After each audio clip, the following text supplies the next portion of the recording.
heartbreak. Daniel tried reaching out a few times, leaving long, emotional messages asking for another chance. But Maya didn't respond. Each time she listened to his voice, she felt a growing certainty that she had made the right choice. His pleas no longer held power over her, they were simply echoes of a life she had left behind. As for Zora, she remained unapologetic, occasionally attempting to provoke Maya with smug social media posts. But Maya refused to engage.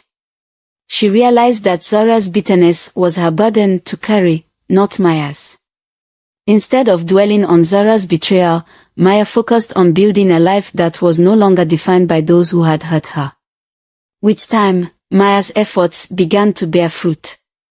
Her design business gained momentum, attracting clients who appreciated her unique vision.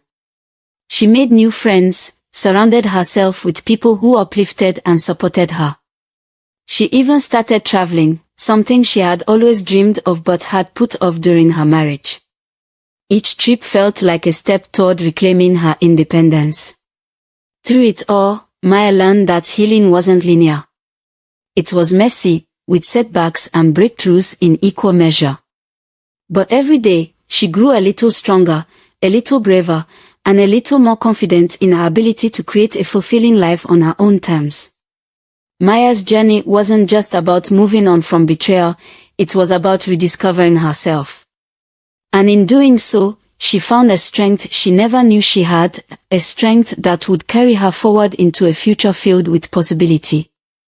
Months had passed, and Maya's life had transformed in ways she could never have imagined.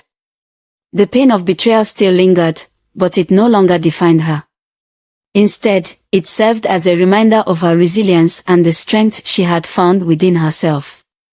The first step in finding closure came when Maya filed for divorce. Walking into the lawyer's office had been daunting, but each signature she added to the documents felt like a weight lifting off her shoulders. She knew this was the right decision. The marriage she once cherished was no longer a safe space but a reminder of broken trust. By ending it, she was choosing herself, her happiness, her future.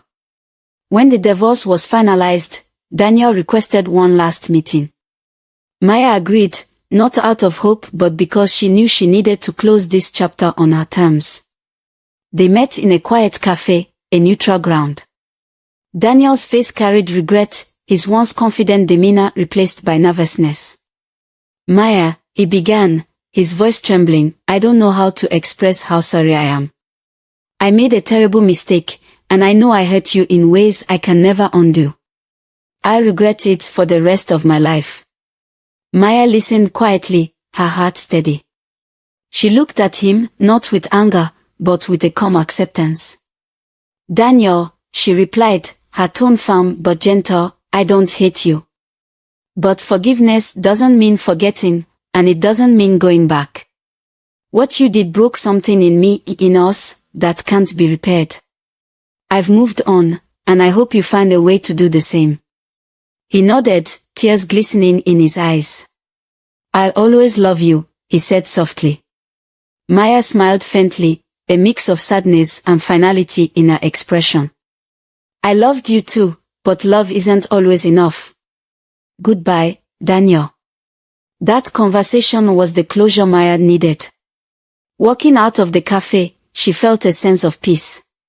She had said her piece, and now it was time to fully embrace the life ahead of her. Her relationship with Zora, however, ended with no such meeting. Maya blocked her on all platforms, erasing any connection. Zora's betrayal had cut too deep, and there was no place for her in Maya's future. Some bridges, Maya realized, were better left burned. Maya began immersing herself in her new world. She attended community events, reconnected with old friends, and became an active member of a local women's empowerment group. The camaraderie and shared experiences reminded her that she wasn't alone.